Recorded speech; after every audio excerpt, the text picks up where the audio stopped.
That's right, Friday edition, orange and blue today. Mace, we're putting in the work. Putting in the work. We got one show in the can that you're going to be able to watch tomorrow.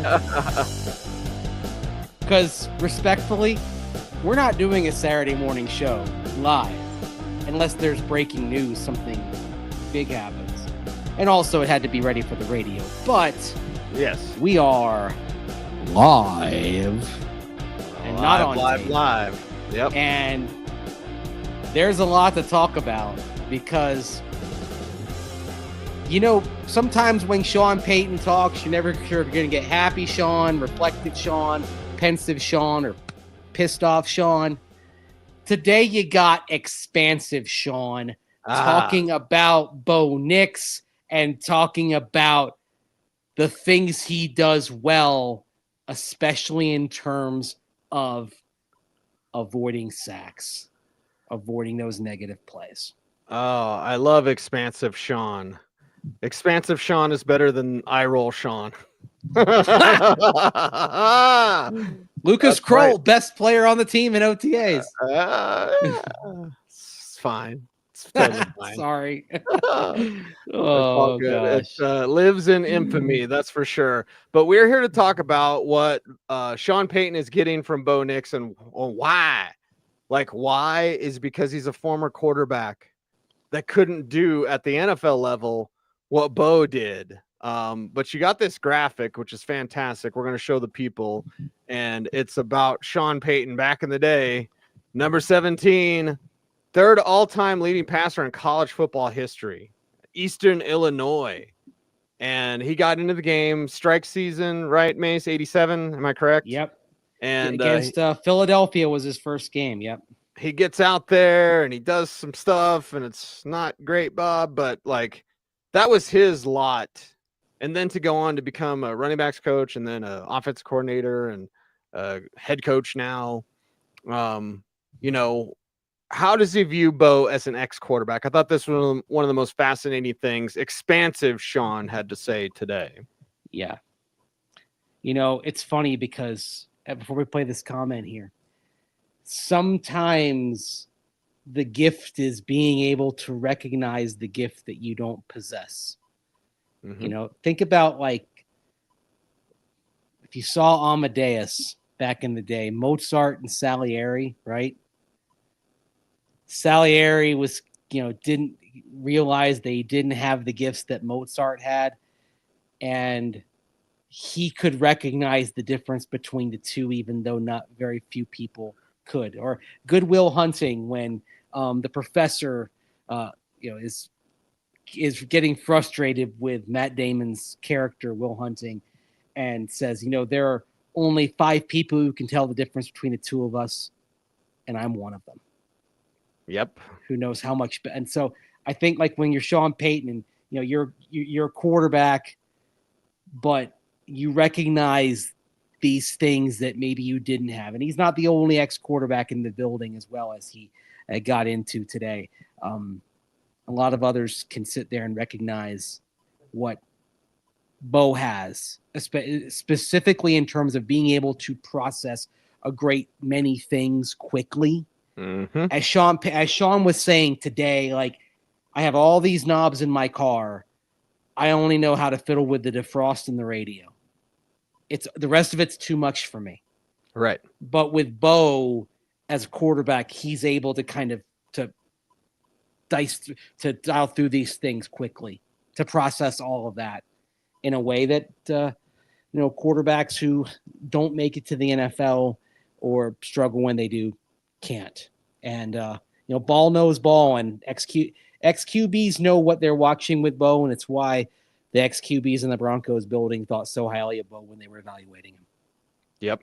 Here's Sean talking about viewing Bo as an ex-QB himself. We got more ex-quarterbacks in this building than we have. One who's overcoming a tumor right now in Grossi, right? Kilgore, all right? And we got Davis Webb, and we've got Slim from Tulane. I think we got about 8 quarterbacks in here. And so all of us get a chance to just see and having played the position, and we're coaching, he's playing. So there's, for me, it was all right. You've got to find another living. I'm like, well, I still don't want to leave, and so this is it. There's a little bit of that institutionalized, if you will, where I got to figure out something here. I went to a seminar with a coat and tie, a business seminar, sales, and it was the longest 3 hours. And I said, that's not for me. It's my dad did, but it's interesting to watch, and you can see it from a quarterback's perspective. Like oftentimes you can see decisions maybe why this might have happened and appreciate it. Yeah. I love it, man. I love it.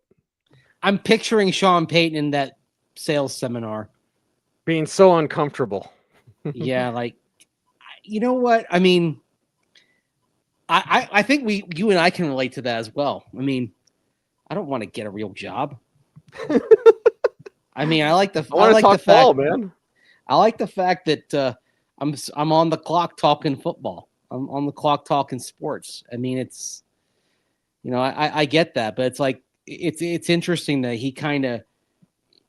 he knew what he was not, and he found a way to get into football, but like through the coaching avenue, of course, long term. But being the ex-quarterback, you recognize things, and I think part of it with Drew Brees and why it works so well is that Sean had the quarterback who could do the things that he wanted to do but couldn't. Mm-hmm. And I think with Bo Nix, you're seeing some of that as well, that, okay, that quick processor out there when everything is chaotic, it's like, man, I wish I'd had that, but I didn't. Yeah. That wasn't something with which I was blessed, but this guy does. And to their credit, these coaches and scouts recognized in Bo Nix somebody who could run this offense. Joe Lombardi talked about it earlier this week. It's they're getting to the full menu here, right? I mean, we're 11 games in, and we're talking about the full menu of the offense for Bo Nix. Mm-hmm. So it's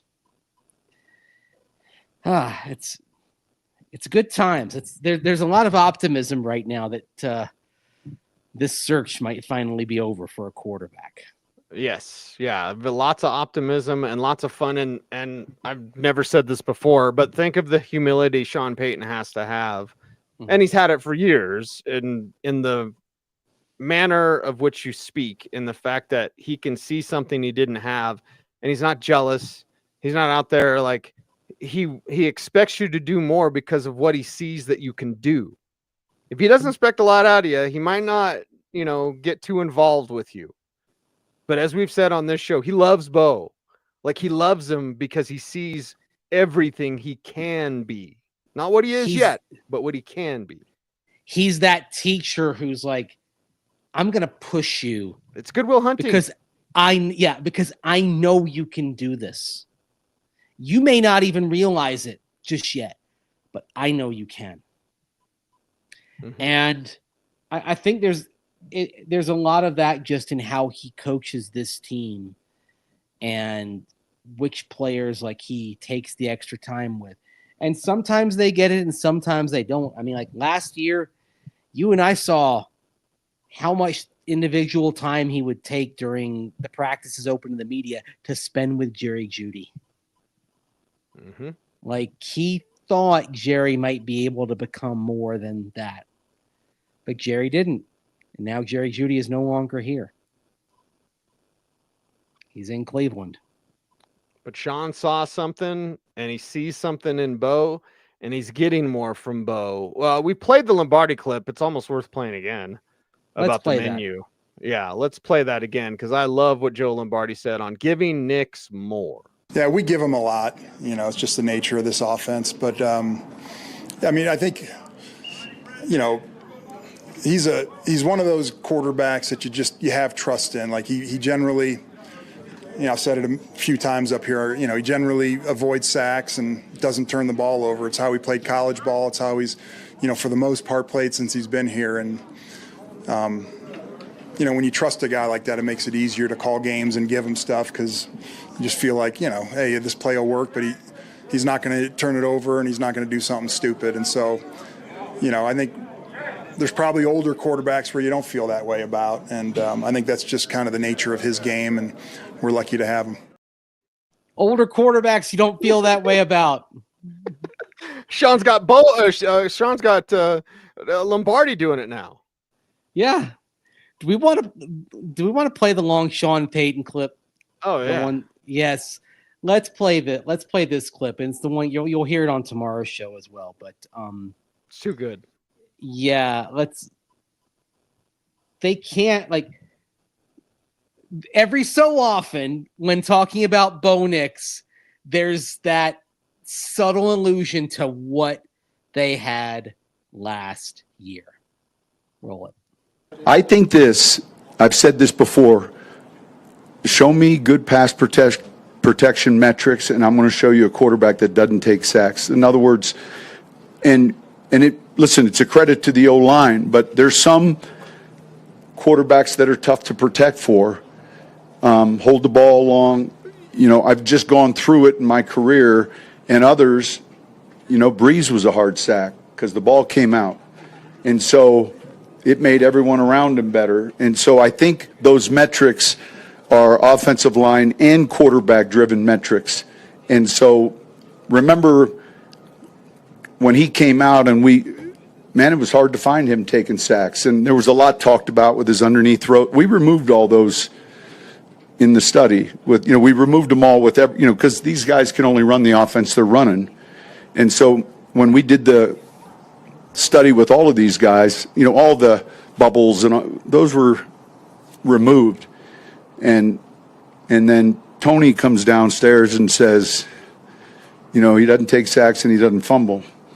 Knock on wood, never fumbled once in Oregon. And so I think we've been by and large healthy in the offensive line, and I think together from a protection standpoint and the QB, I think you've seen an uptick there. Can't help himself. QBs that hold the ball. Yeah, we know who he's talking about. Oh, gosh.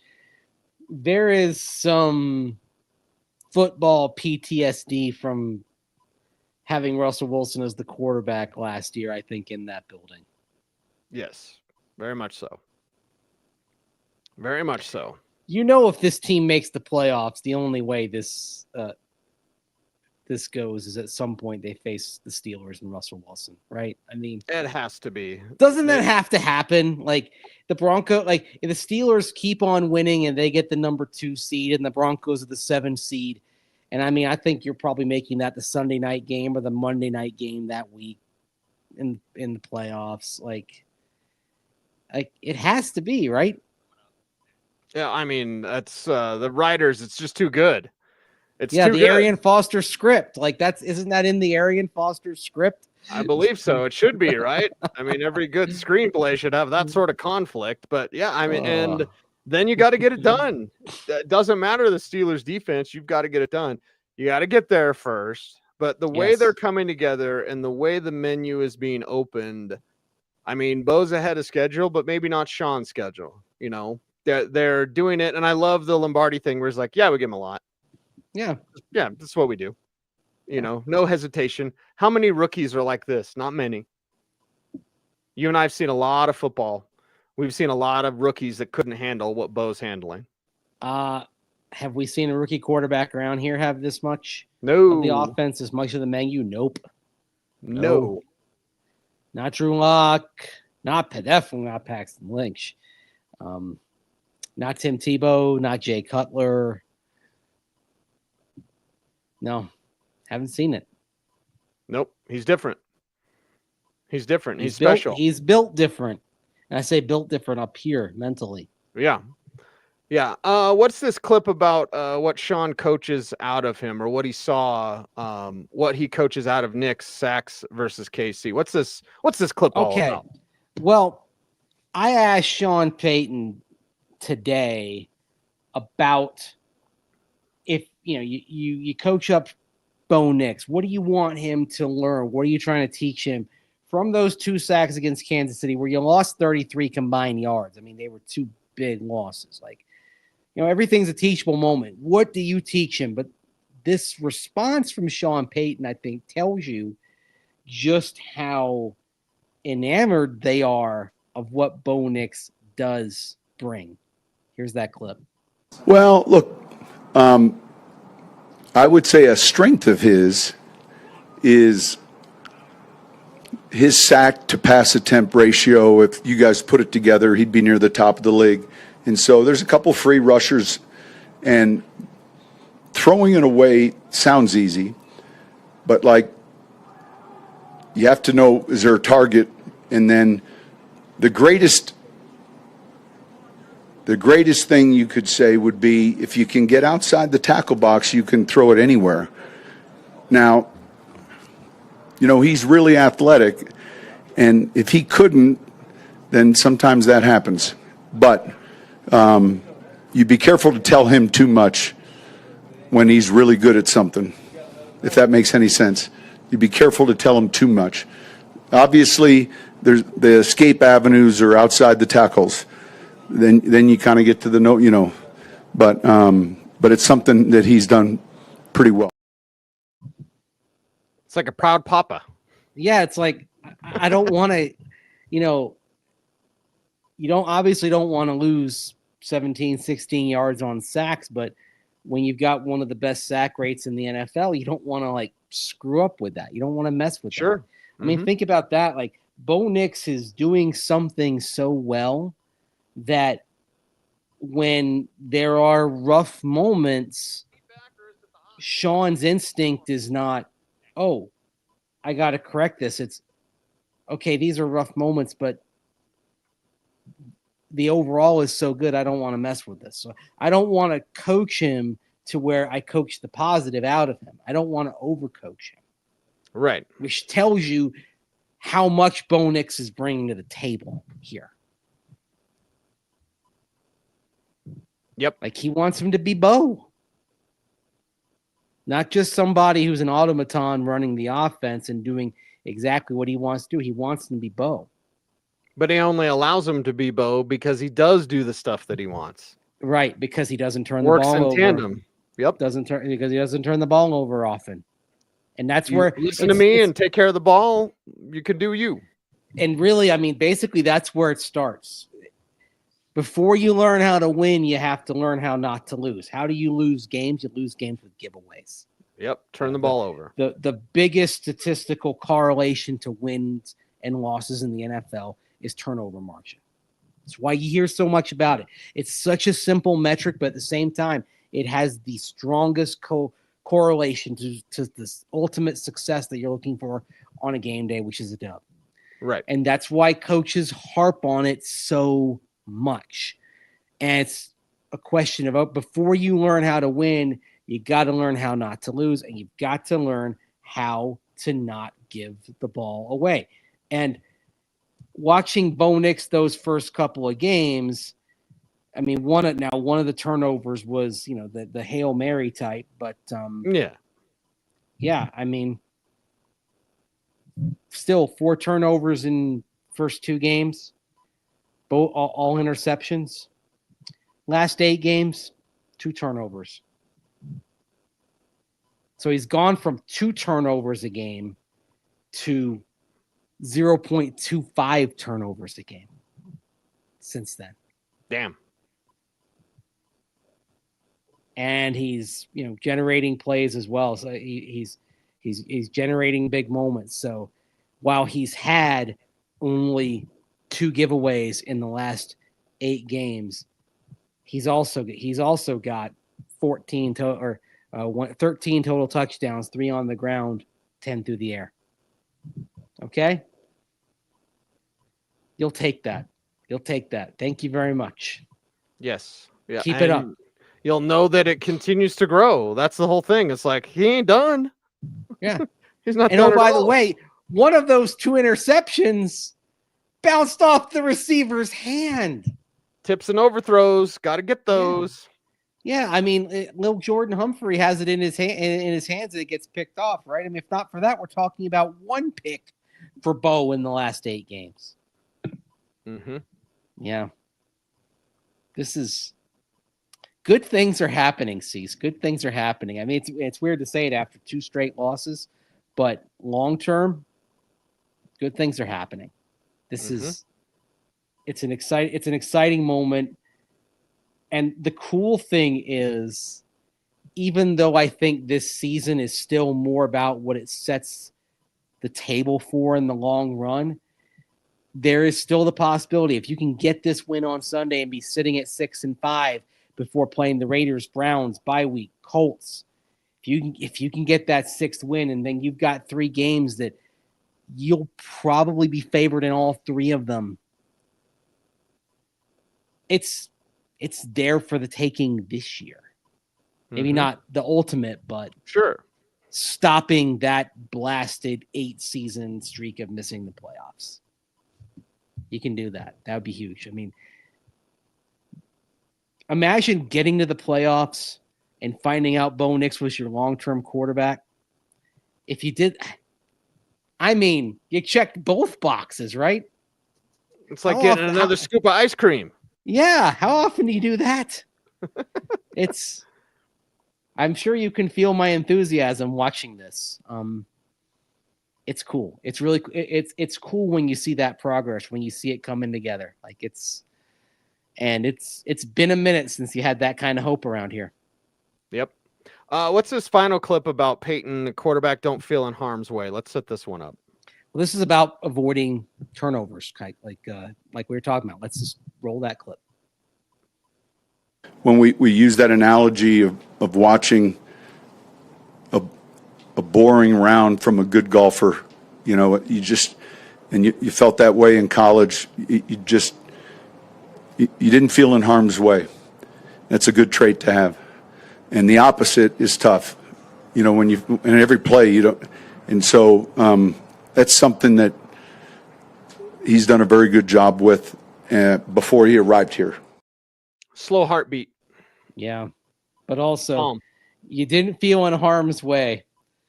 The opposite is tough. Again, he can't help himself. I know. I mean, he didn't have to say that. Like the opposite is tough. But he said that.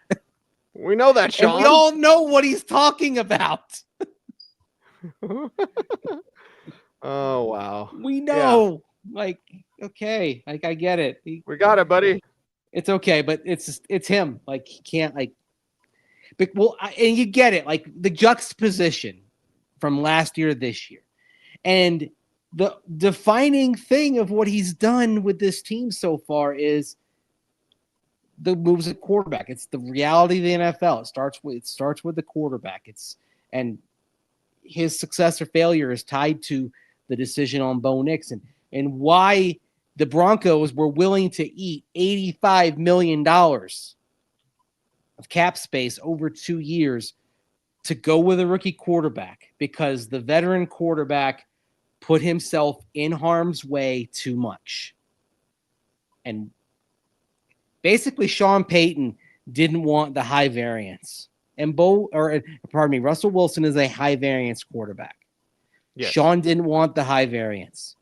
Bo Nix, once he settled down after those first couple of games, we're seeing more of a low variance quarterback, but still somebody who can hit some high points. And we're starting to see those high points happen, like what we saw last week at times. I mean, you'd like the consistency to be better. You don't want to go into a third quarter, early fourth quarter funk like you did.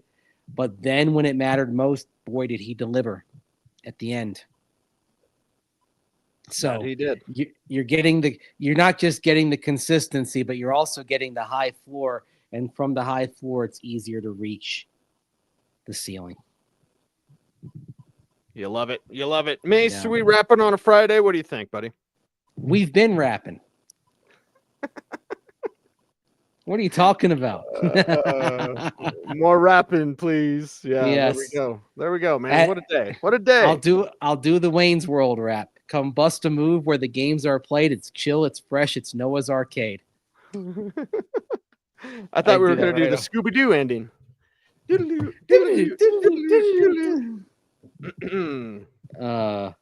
Go beat Atlanta. Yeah. Get to 6-5. Get to 6-5 going to Vegas next week. You're feeling pretty good. You will be in Vegas next week. Yeah.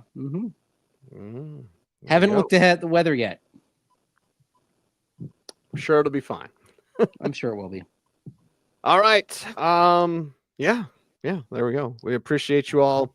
We still need your help. We need about 1,000 more subscribers in the next month and a half.